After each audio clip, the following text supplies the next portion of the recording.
primeiro cemitério de São Paulo é o cemitério dos Aflitos, que muita gente não sabe. Fica sediado na Liberdade, no bairro da Liberdade, e o bairro da Liberdade foi construído em cima do cemitério dos Aflitos.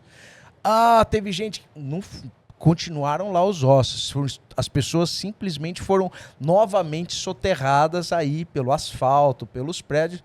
E a prova disso, no cemitério, onde era o cemitério dos Aflitos, existia e existe a Capela de Nossa Senhora dos Aflitos, que é uma capelinha que fica no final do Beco dos Aflitos, descendo a Rua dos Estudantes.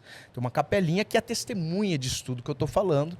Existe um grupo muito legal lá, que chama UNANCA, União dos Amigos da Capela dos Aflitos, que brigam para aquele lugar ser mantido, porque já houve muitas blitz para derrubarem a capela. Por quê? Porque é um lugar... Porque eu acho que o bairro da Liberdade abraçou um signo de ser um bairro oriental, embora essa seja uma realidade muito atual, que a gente está falando, eu estou falando tô falando do Cemitério dos Aflitos de 1775, e a gente está falando da transformação do bairro da Liberdade num bairro oriental no final dos anos 60, no começo dos anos 70. Foi a imigração dos japoneses para cá, não foi nem imigração, foi a visita do Hirohito para cá, foi a visita de um imperador japonês, que fez com que que o governador da época falou, vamos fazer o seguinte, ele vai vir para cá, vamos transformar no bairro da Liberdade um tipo de Chinatown, só que um recorte japonês, comemorando, tal.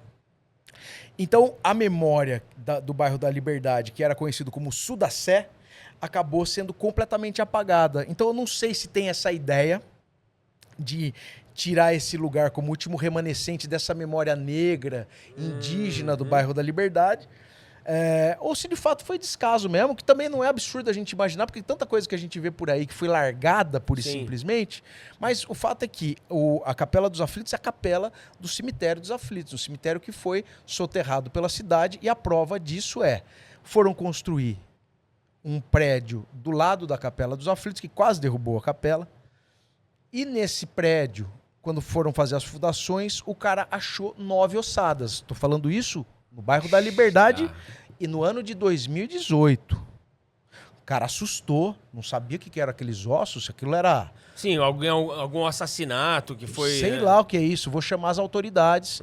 Chamou as autoridades chamaram o pessoal do Condepac e o pessoal de arqueologia e descobriram que ali, na verdade, era um sítio arqueológico. Acharam 9 ossadas num espaço como esse.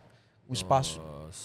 9 ossadas, o que significa que o cemitério não foi desmobilizado para outro lugar. Entendi. Tá lá, se tirar tudo ali de lado. Não tô tá falando tudo ali embaixo. Tá tudo ali embaixo. Então, o Cemitério dos Aflitos foi um primeiro cemitério formal da cidade de São Paulo. Tô falando isso para contar, que tem uma história do Chaguinhas, que é sensacional, que se der tempo a gente conta. Dá, lógico, pode contar. O Chaguinhas, ele foi... E a memória... E é um Quem local... É o Chaguinhas, desculpa. Francisco José das Chagas era um cabo negro, lotado no pelotão de caçadores, primeiro pelotão de caçadores de Santos. A gente está falando de 1821, quando existiam 2 exércitos. O exército português, a gente fala um ano antes da independência do Brasil, existiam o exército português e o exército de nativos, o exército brasileiro. Só que o exército brasileiro era tratado, largado às traças. Então, era conhecido até o exército dos descalços, porque muitas vezes eles usavam botas furadas, não tinha equipamento com a mesma qualidade dos portugueses. E fazia 5 anos que eles não recebiam o soldo. Esse exército brasileiro era formado por indígena e por negro forro, que escolhiam servir o exército a continuar escravizado. Então, eles foram por esse propósito.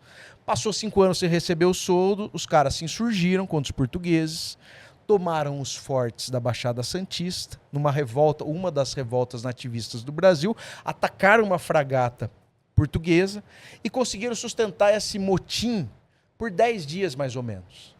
Depois eles foram suprimidos. Quem era da Baixada Santista foi executado na Baixada Santista. Quem era de outros lugares foram levados para suas cidades, suas respectivas cidades, para serem executados lá. Porque não adianta você matar as pessoas na unanimidade. Olha que coisa absurda. Tem que pensar até onde matar. Lógico, para servir de exemplo. Não é uma morte. Você não quer só matar o cara. Você não quer só... Bom, trouxeram eles para o bairro da Liberdade, onde existia... No bairro da Liberdade, o Largo da Liberdade era o Largo da Forca. Tinha uma forca, no lugar onde tem a igreja da alma dos enforcados, existia uma forca. o Chaguinhas e o Cotindiba, que foi o parceiro dele nessa rebelião, nessa revolta, passaram a última noite, onde hoje é o velário da Capela dos Aflitos, foram levados para o Largo da Liberdade, que hoje Largo da Liberdade, Largo da Forca. E aí começou a execução. Quem foi executado primeiro? Cotindiba. Quando soltaram a forca funcionou perfeitamente bem, ele foi morto. Muito bem, pegaram o Chaguinhas, colocaram o Chaguinhas, a forca, na hora que soltaram, arrebentou. Arrebentou uma vez, toda execução tem um membro da igreja, não só para dar extremunção, mas também para atestar o que aconteceu com o Chaguinhas, porque quando a forca não funcionava, ele atestava um milagre, Deus não quer que esse cara seja morto, avisa o comandante que está interrompida a execução. Avisaram o comandante e falou, não, ele tem que matar. Botaram outra forca no pescoço de Chaguinhas, soltaram novamente, ela arrebentou de novo. Nossa. O povo que gritava por clemência começou a gritar por liberdade. Claro. E o bairro da Liberdade, popularmente, é conhecido por bairro da Liberdade por conta do enforcamento de Chaguinhas. Olha Tem gente que vai falar que é pela independência do Brasil, mas popularmente, essa história é uma história popular, acredita-se a execução do Chaguinhas.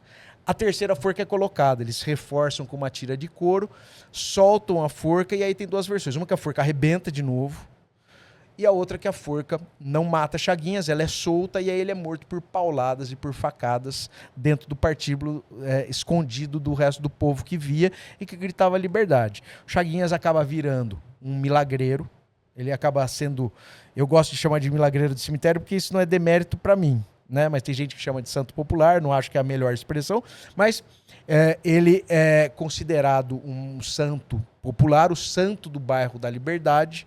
Existe um processo devocional que começou onde era a cruz, depois tiraram a forca, colocaram uma cruz em memória dos enforcados, e nessa cruz, no pé dessa cruz, as pessoas colocavam velas, e essas velas nunca se apagavam.